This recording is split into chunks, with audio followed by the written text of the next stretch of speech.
I'm Lori Jones, and this is StrategyCast, where smart marketers and bold business thinkers share the secrets behind brand breakthroughs. In today's episode, I'm joined by Kim Miner, an executive with deep marketing roots and sharp strategic instincts. With decades of experience spanning IBM to MAPTA, Kim has helped businesses navigate economic recessions, pandemic disruption, and global tariff volatility. We're unpacking the marketing strategies that thrive in turbulent times, and we'll kick it off by exploring how Kim built resilience during not one, not two, but three waves of significant business disruption. A competitive edge starts with strategy, and strategy starts with knowing how to develop one. StrategyCast is a leading marketing podcast that serves up strategic insights, trends, and tips to help separate your business from the pack. Tune in weekly as host Lori Jones interviews bold marketing leaders who have priceless wisdom and are willing to share. Each episode explores cutting-edge approaches that have proven instrumental in transforming brands into industry trailblazers.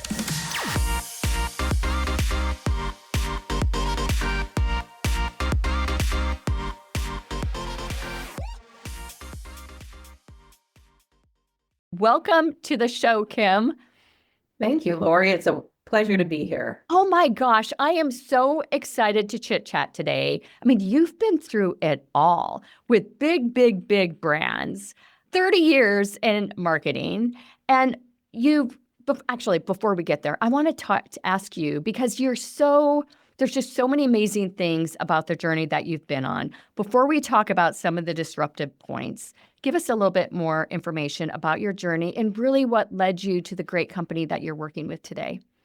Yeah, I think that, little did I know when I was in the heart of the marketing with IBM back in 2008 that it was going to be, a huge economic recession year, right? When we heard phrases of too big to fail and things like that. So I think, it was an interesting journey. And through that and then subsequent activities, major shifts in the market, it's really, been fascinating for me to watch how companies and people kind of adapt to those kind of changes in the market. So that fascination, I think, has just continued to lead me as we did experience all of the other turbulent times that you mentioned there. And I think embedded in that, also with that history, back in 2015, AI started being launched. People weren't nearly as comfortable 10 years ago as they are today with it. Cloud, mobile, SaaS. So there's a lot of things that have really changed in the space that have continued, I think, to rewrite the marketing playbook, right? As we continue to just watch things evolve. I think that, coming to MAPTA, what I really enjoy is that MAPTA offers a solution to some of the infrastructure issues that companies are facing today. Right. The major challenges when you talk about major shifts in the market or obstacles that a lot of organizations have to overcome, you often hear about talent shortages, right? How can employers not just attract and retain talent, but expand and use talent and workforce management strategies as a real lever to increase global expansion, their competitiveness, and so forth. So it's been an interesting journey where I think I've been able to pull a lot of those experiences together to be able to bring that enterprise mindset to MAPTA now and talk very honestly and authentically with companies about how, reshifting mindsets, traditional mindsets about the workforce can really open up new markets for them and new opportunities for them. So it's been an interesting journey, right? It's been amazing. And if you think about it, you've been through many recessions, not just, Right. one. You've been through COVID, we all have, and now the tariffs. And you've got a strategic approach that really connects that, you've got this thread that really connects the go-to-market strategy, the strategic development across all of them. Talk to us a little bit about that. Yeah, I think that, one of the it's not really a strategy per se, it's just as a mindset of just being authentic, right? And being, clear. I do think that one of the things through all of those market dynamics that we had to navigate through is, being a good listener, right? I think that you can gain a lot of clarity from the market, taking a pause, taking a step back, having concise messaging, something that's simple, relatable, something that folks understand what you're trying to do. And I think, the beauty of it is, you're trying to help organizations navigate their way through it, right? You come out successful on the other side of whatever that shift is. So I do think that when it comes to having the clarity, having the flexibility, I mean, as a marketer, the flexibility to not just adapt to the messaging and how you have to convey the value props in the market, but also what channels you use, right, to deliver on those objectives. So I think, you have to be very open-minded and think of things differently and constantly be putting on kind of a little bit of a different lens as you navigate some of this.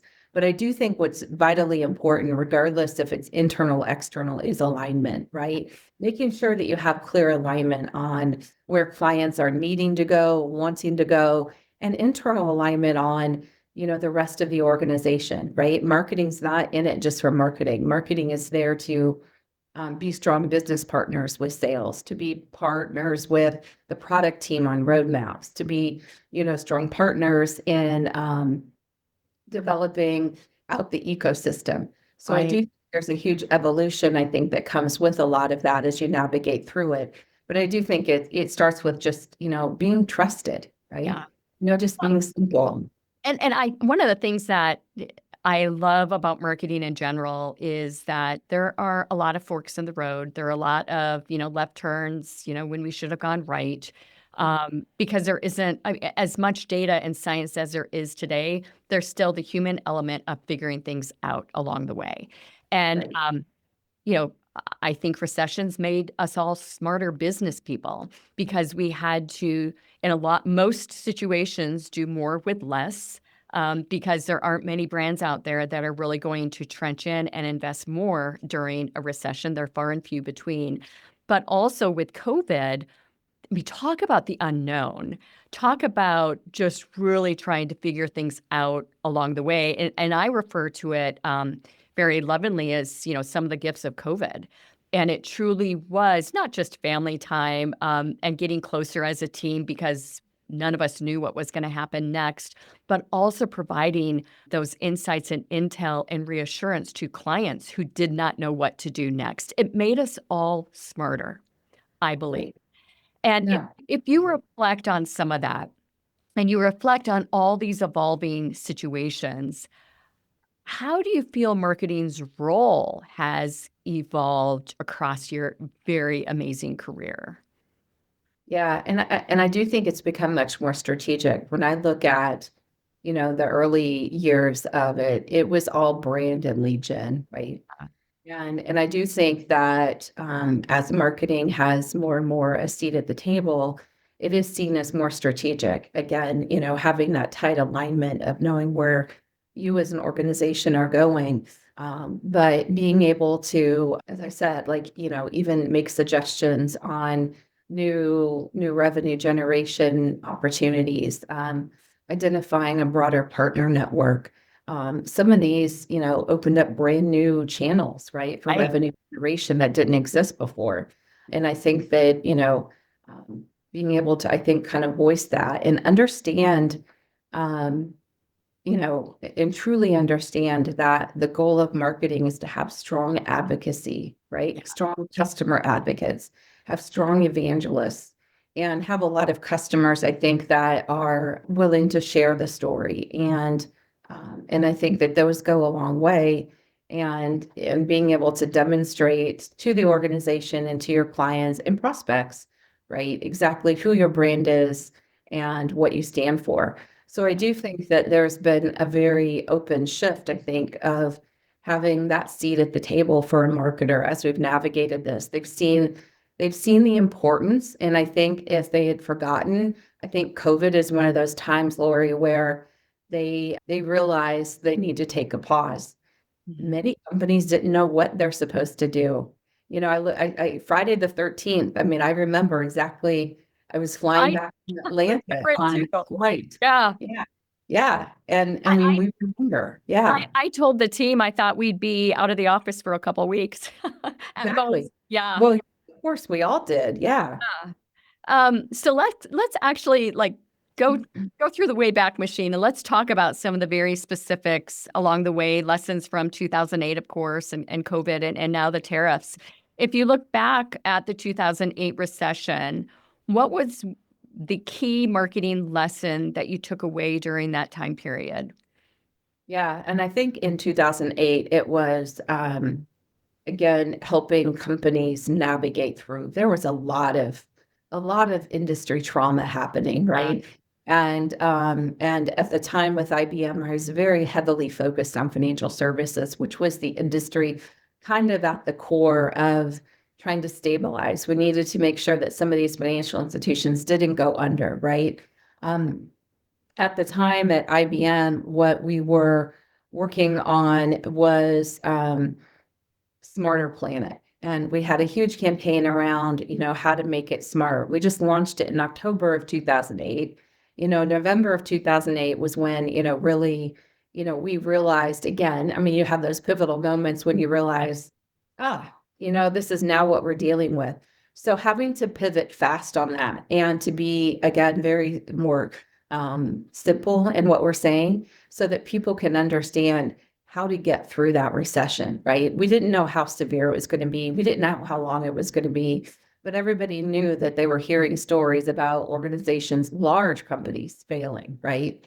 And if you look at even, like I said, the financial institutions, like the Merrill Lynch's or Lehman Brothers. I mean, some of the newer folks won't recognize some of those names, but for those of us who are around in the time, they're just gone now. And who would have vision that they would just be gone.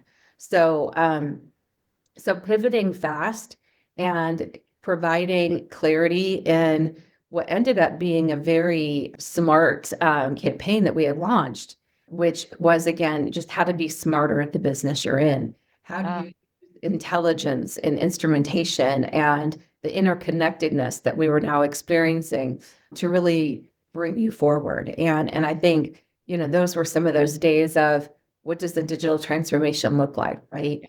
And how do we survive and how do we get through it? And just, I think, providing the lifeline of hope and a path to get there. So in that recession, I think again, there was a lot of resilience, right? That we had to show a lot of pathway through it. Again, managing through it, coming out the other side is successful. So our message really had to pivot on that. How do you define pivot fast? Because fast in some situations is, okay, 24 hours. What is fast for IBM from a marketing standpoint? Actually, fast was pretty fast at IBM those days, just because, from the top down, I mean, the very top down, it was an interesting holiday season in the US in November and December, because we were putting in a lot of hours at pivoting that message. What could the economic impact to IBM be with the customer base we had and so forth? So pivoting fast really meant pivoting fast because we had to, we were worried about earnings. We were worried about the revenue stream. How much do we have at stake and so forth with some of these organizations. So having to pivot fast and speed up some of our messaging actually happened pretty quickly.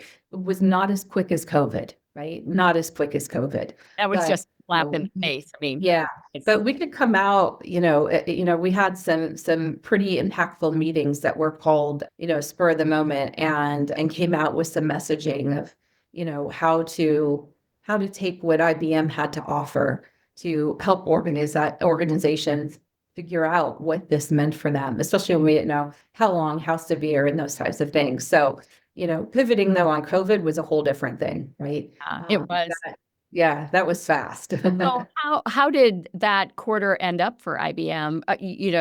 Did you pivot the goal as well, or were you able to still really meet that? Yeah. So no, we pivoted the goal as well. I mean, I think you have to, right?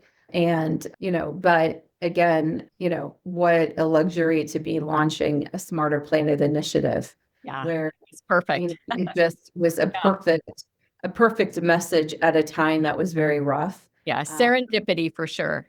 Yeah, absolutely.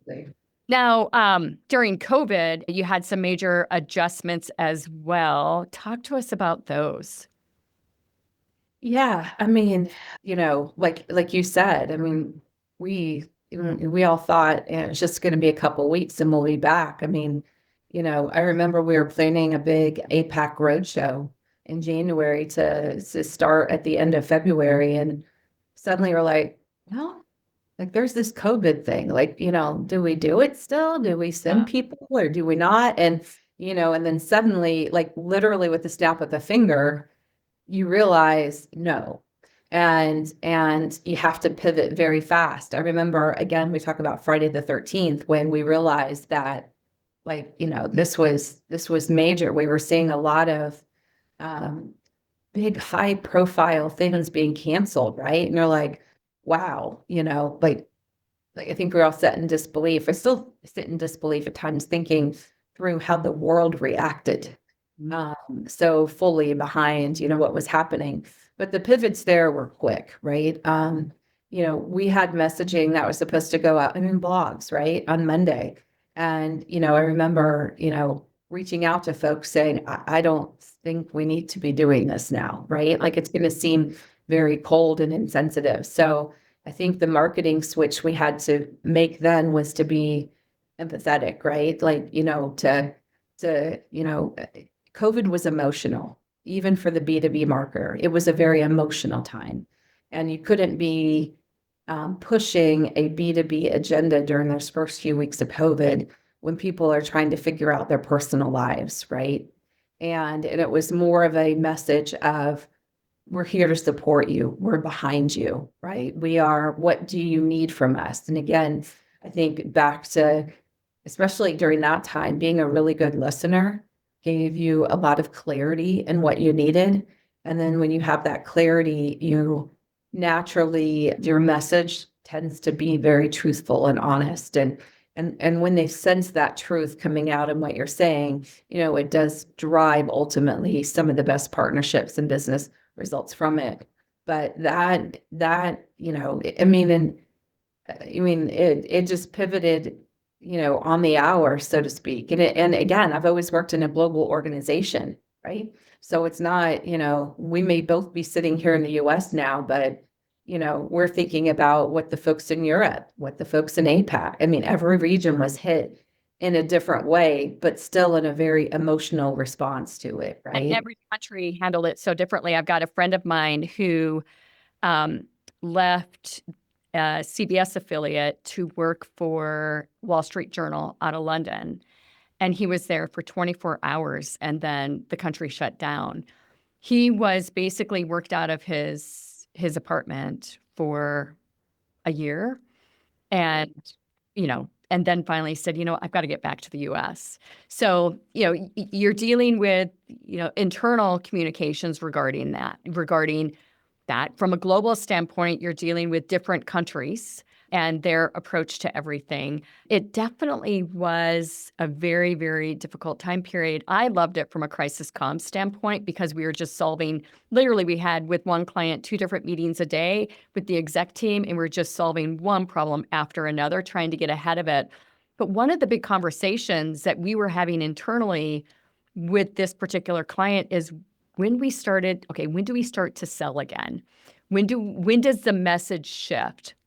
And a lot of it was just, points based on, when other people were doing something or when the government finally said, okay, these stores are going to open. How were you having that kind of a conversation with all the global markets at play as well? Yeah, no, I think we had to, step gently into when you start the selling again, right? But I do think, it was an important message. At the time during COVID, I worked for Data Robot, an AI company, and we're, large language models, data orchestration. And if nothing else, again, when I think you take that step back and you're like, we actually have a product here that is very powerful for getting us through COVID, right? And I think partnering with the government, partnering with local agencies, and partnering with them to help them use the skills of Data Robot to bring to bear in their region of how to get a handle on it. And ultimately, when you do those types of activities, and it's so different. Tableau, we gave, Tableau community, right? We partnered and, used our tools to help the betterment of community globally. So I think when you do that and you start sharing it, that's when they see you at play in their local market. I think that again turns on that trust factor, right? And they can actually see the benefit of what you're doing in the market. So I think from a marketing standpoint, it's just having your eyes open to what's happening and to be able to see that and to be able to use it for the betterment of how you can then take a sales approach to market, right? This is what you can do for your own organization using AI and analytics and so forth. So I think it probably really depended on the organization. If I go back to the other companies I worked for, I think the actions that would come out of it would be different for each, right? Because they all had a slightly different play in those markets. Now, where I am today with Amapta, I think Amapta would have been a great partner to have at the time, right? Because you talk about business continuity and trying to leverage global workforces and trying to, maintain market. And, at a time where lots of people were losing jobs, right? Like, how do you offer stability to a global workforce? So I think even the Amapta play during COVID would have been a very different B2B message, but it's one of, we can scale up or down with you. Things are transparent. Things weren't being hidden as far as pricing or complex contracting and things like that. So, again, I always think simple is better, being very clear on it.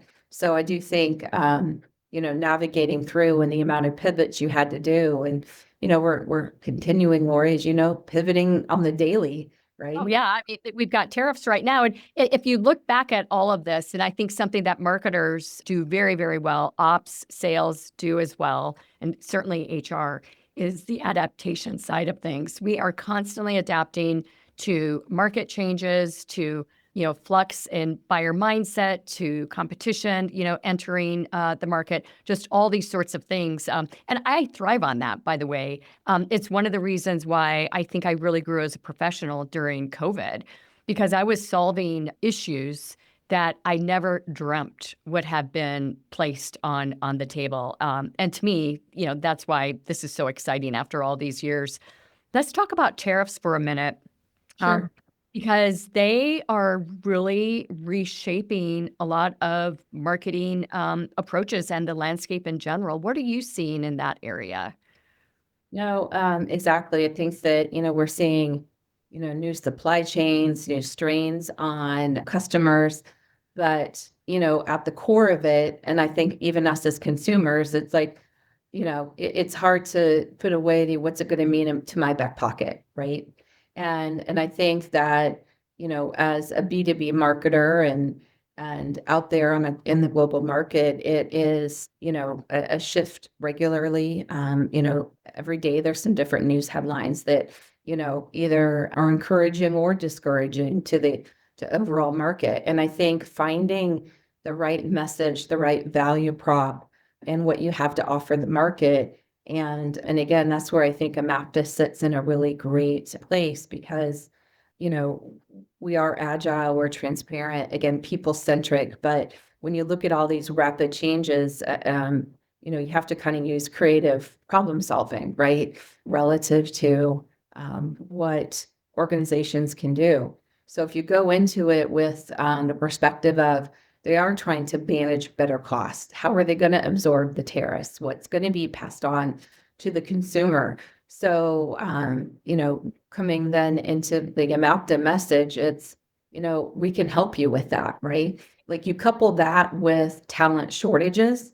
And for us as a global workforce partner, where we can tap into highly skilled talent in multiple places around the world through offshore and nearshoring strategies help balance out what's happening in their domestic market, right? Regardless if that's in Europe or the US or Australia, whatever the case may be, it's really, understanding how you can flex, right, with a MAPTA.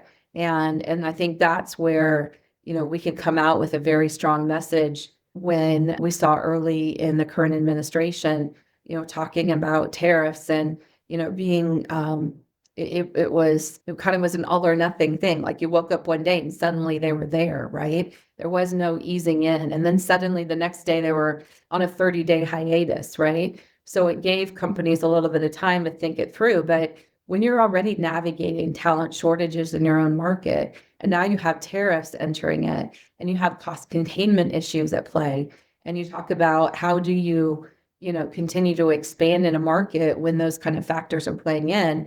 And I think that's where we're able to message the partnership opportunity that AMAPTA offers organizations with different global workforce solutions of how they can achieve their goals while still, even today on the day we're recording, right? I mean, there's different things coming down. So who knows in 90 days what it'll look like, right? So just to be flexible and to work with our customers and prospects to, make sure that the solutions we put forth are doable for them and they can see a long-term benefit for them in it as we continue this curvy road.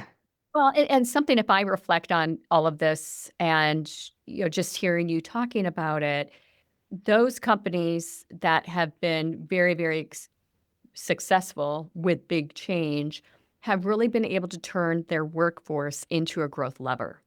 And it has to do with business continuity, bringing the upside into it. It has to do with people just feeling that they've got to come together as a team in a bigger way to work through things. But I believe a lot of companies don't look as their workforce outside of sales, outside of marketing, as the true growth lever. What do you have to say about that? Yeah, I think that, the workforce, if you can really tackle the attraction and retention component of it, which I think many organizations struggle with today. And that's, again, where, we're able to offer some expertise in that area. So I do think that there is a tremendous value in the workforce, right? People come to us for not just cost issues, like, okay, AMAPTA, what can you do for us?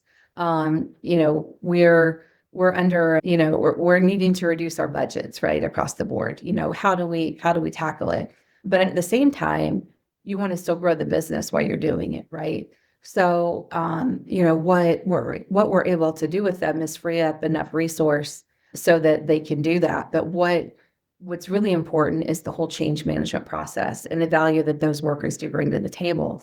And without a MAPTA, and we've seen this in some cases, without going with an AMAPTA type workforce solution, and again, we're not talking about systems, we're just talking about people, right? It is a people-centric solution that we offer, right? It's not a system to help manage people better. It is people-centric, built on the value of people and transparency and what they can do. And, if you don't have good change management, you don't have good communication with them, you can see things happening to the organizations where they do have a lot of turnover. And there's a lot of dissatisfaction. How many of us, and I think, many of the people even listening to this, you lose a fraction of your employee base and you're just asked to do more with less, right? And that doesn't do anything to build loyalty with your employees, right? If nothing else, it actually builds more dissatisfaction, which drives higher turnover, right? And, even when you go back to COVID, I think one of the things that when you talk about your workforce and loyalty of this kind of solution and how you're managing it is that people didn't return to the workforce when they could, right? And, and I think that started down the path of we already knew that there were talent shortages. We already knew, that there are certain, roles that in a lot of the major markets around the world, they were having, struggles filling. So when you look at some of successes that we've had, with clients, it's not just stabilizing the workforce, by offshoring or nearshoring, either in the same time zone, opposite time zones. There's many different solutions. What we're able to see from that is that they're able to grow revenue. Response times get better. They're providing better customer service. Finance and accounting roles. They're able to, do a much better job at closing the books faster. So, legal. We have all kinds of legal roles that we outsource where, for example, immigration law in the US, right? With some recent changes here as well in that, we're able to help organizations handle their workflow, right? And that gives great loyalty, I think, to those that are employed by those companies. The people that work for a MAPTA that actually are working for our clients are considered client employees. Like they're embedded. They're like an insourcing strategy where these people are embedded. They report to the same manager. They use the same systems. They are dedicated resources who are trained by the client and literally are seamless. So, it's actually been something well received by employees. Again, like they feel like they've been listened to with the stress that they're dealing with. Take us back to the first 30 days in your current position and really getting your arms around what the best approach was to develop the marketing strategy. You've got this great intersection between brand and workforce, of course, but how did you really develop that marketing strategy? And what advice do you have for our listeners today on some of the best approaches that they can use to develop their strategy as well? Yeah, and I think, don't come in with preconceived notions, right? If you look at the MAPTA, people think outsourcing. And people have a preconceived notion of it being like a business process outsourcing company, right? Where you just shove it, throw it over the wall, they take it and they run with it, right? So I think in those first 30 days, it was about figuring out what the right shifts that need to be made relative to the mindsets that people had, right? Like, that there are other solutions out there. So those first 30 days, like anyone new in the role, it's a lot of learning and listening, right? But I do think it's also, the beauty of it is that MAPTA, when I joined, 50% of the business was referral. People were happy. We had great customer advocates, right? People were happy. They were telling their friends. I mean, we have one customer who had his own company and his wife started a company and his daughter started a company and they all use a MAPTA, right? Right. I mean, what a great marketing dream to walk into, right? So, it was trying to figure out how to bottle up those successes, right? How to have a very open mind and figure out how to take the successes of the organization, the advocates that you do have, and use them in a way that can expand your message, can expand your reach, deliver both brand and demand in the market, right? I mean, like I said, it's a marketer's dream. When I walked in and saw that, I was like, this is what we need to exploit. We need to figure this out and use them to break down those old mindsets. Right. You had to have been asking yourself, okay, we're at 50% referral. How do we get to 75%? And then build, on top of that, you're developing a marketing strategy. You've got upsell as a part of it, I'm assuming, but then you've got the awareness to, new acquisition as well. How were you determining just how much of the marketing strategy went to bucket A versus bucket B? Yeah, I think that, we continued to nurture well, and we continue to nurture well at working with our existing client base. You're right. I mean, cross-selling these services into other parts of the organization. You've got clients of all sizes. I mean, we've got clients with 3 roles outsourced that have grown to 100 roles outsourced within a year because they've seen the value, to clients that are thousands, right? Like, they're all across the board and all across the world. And looking at the balance between the two, we needed to make sure that whatever we were doing, first of all, did not cause any harm, Yeah. right? We needed to make sure that strong referral base continued to be strong, continued to offer the right opportunities, and again, use them to do the new acquisition, right? Like taking their success stories. We're great to have executive supportive marketing. We have a seat at the table. People want to invest in marketing at Amapta, and taking those stories and using them for new acquisition. So it became a bit of a self-serving type of a approach, right? Where we could take those stories, continue to nurture them, and share their successes that they so gladly want to share, and use them for the new acquisition. So in some ways, our digital plans, a lot of our organic work was focused around those stories. Like, you talk about marketers being storytellers. I mean, it's what we need today. Are there too many stories? With a company as large as Amapta and the number of verticals, I'm assuming that you service, you've got to have great vertical stories. But what's a rule of thumb there? How many, to get tactical for a minute, how many stories do you have for each vertical? And do you yeah. evolving? Yeah. No, and I think it's making sure that you're telling the story a little bit different. You have multiple personas that you're going after, right? So, trying to really nail down your messaging framework with each vertical, since we went on that path. We are building out verticals. We continue to build out verticals. And, we started one after the tariff piece on supply chain, and it's been highly successful. Not just, people think logistic companies, but healthcare's, retail, every company has supply chain, right? It just takes on different forms and might be called something a little different.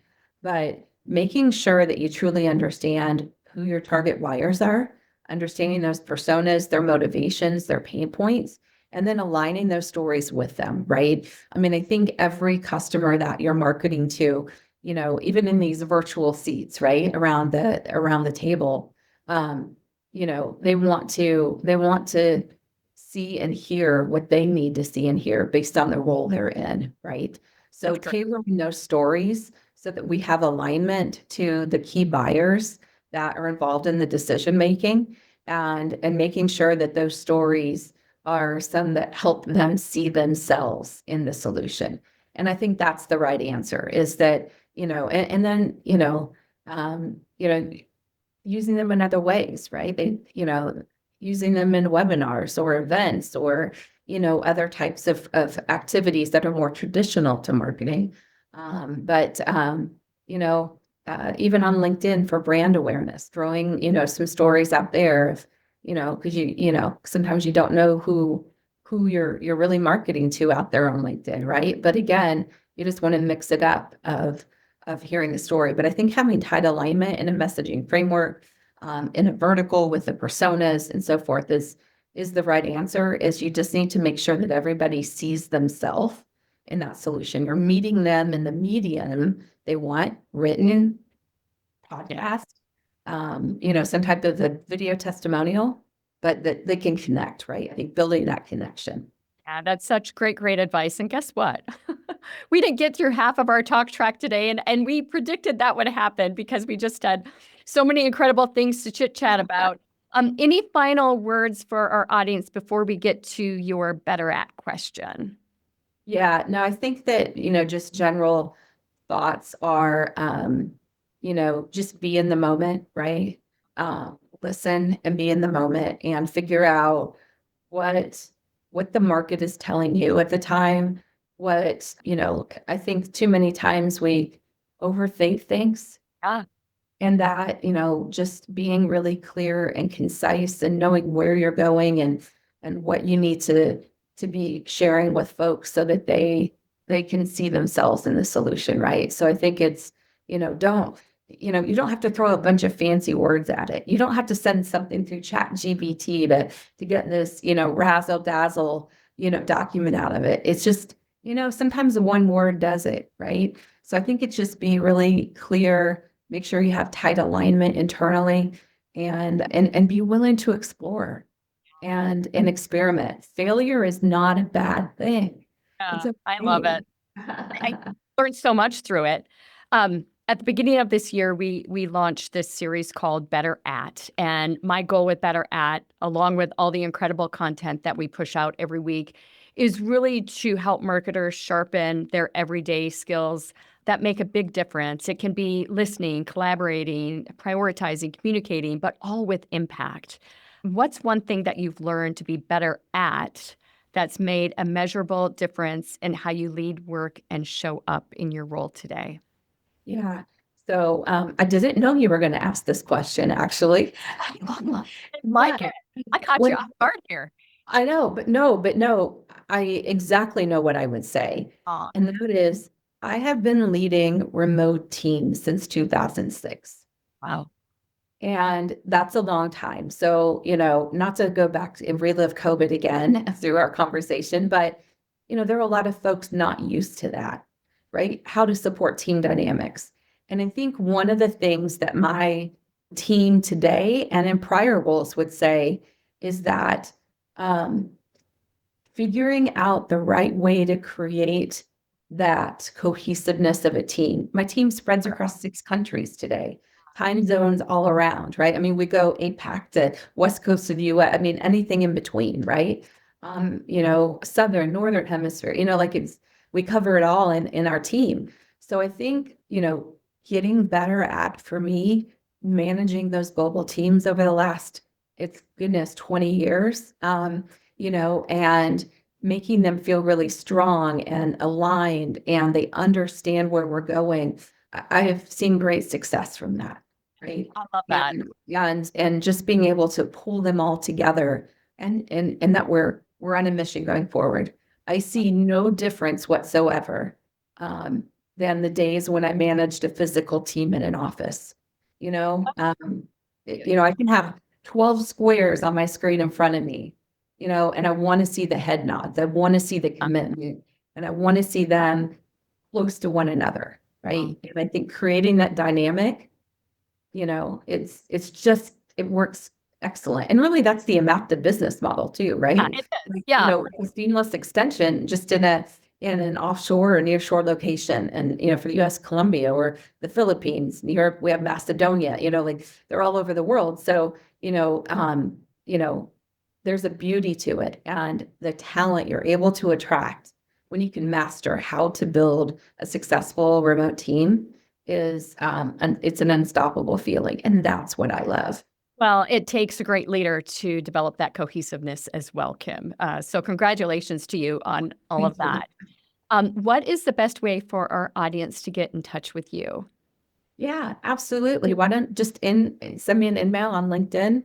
Happy to, collaborate with anyone, discuss with anyone. I'm an eager learner. I love to learn. So, I enjoy those kinds of conversations because I get as much out of it as somebody else who might want to talk with me. But certainly happy to just, and I'm just Kim Miner in search of Amapta, and you'll be able to easily connect with me, and I'd love to talk with them. Well, that's how you and I met, was LinkedIn. Yeah. So I really appreciate that. She will get back to you, you guys. If you'd like to get in touch with me, you can email me, Lori, Lori, at StrategyCast.com. Kim Miner, it has been an absolute pleasure having you on the show today. Thank you so much for your appearance on StrategyCast. Thanks for asking me. Lori, you've been, wonderful to meet. I'm so glad we've had this opportunity. So thank you. Friends. We're fast friends, you guys. That happens a lot on this show too. Yeah. Thank you, Kim. Okay. Goodbye. Talk to you later. Thank you. That's a wrap. Thanks for joining us on today's show. We hope your strategic brains are spinning with new ideas and bold inspiration that will elevate your strategies and marketing know-how.